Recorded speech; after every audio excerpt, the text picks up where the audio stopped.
So this is a video on how to install a temperature probe inside of a console, GE console, so GE CT console. So all of the GE CT consoles pull air in from the front and push hot air in the back through the back. So we're going to install this sensor in the middle from left to right, closest to the back, and at the top. And the way that this temperature probe is set up, it's a little cable tie that is Velcro, a Velcro cable tie that we put on top of the other side of the Velcro, one side that is sticky.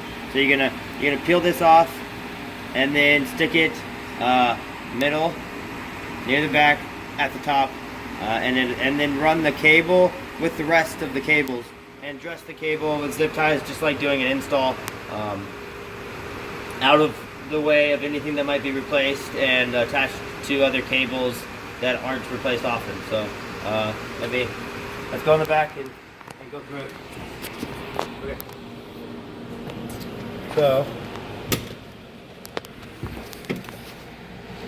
this is the temperature probe, and we're going to pull the Velcro off, and I'm going to think about where it's going to be, the cable's going to be run in the middle and then close to the back, and then we'll stick it at the top. Make sure it's not going on anything that's dusty, which I've already done here, and then run the cable so that it's not going to get snagged, and dress it up as if this were an install. It is an install.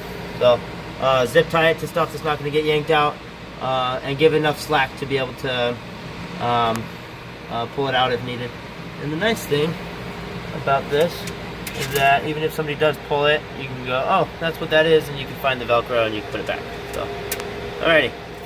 And then the other end of this cable is the same as the rest of our one-wire circuit. So you can just plug it in to any splitter in the one-wire circuit that we have, and it'll connect to the rest of the circuit the same way, connect to the RDU. The temperature and humidity sensor we want in the console room as well. We're actually alerting based off of the difference between the temperature in the console and the temperature in the operator's room.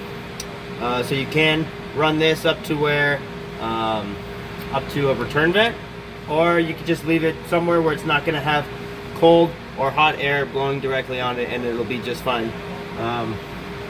And then plug it into the RDU. Make sure that it is reporting before you electrical tape these connections. Please electrical tape or zip tie or secure them somehow, because they're easy to come out. Or shrink tubing works. We'll send you with some shrink tubing. Make sure it's reporting before before you electrical tape it, and after as well. These are, if you keep them out like that, it shuts the whole circuit down. So it has to be pushed in tight, make sure it's reporting, and then you can electrical tape it up. That's the end of the video.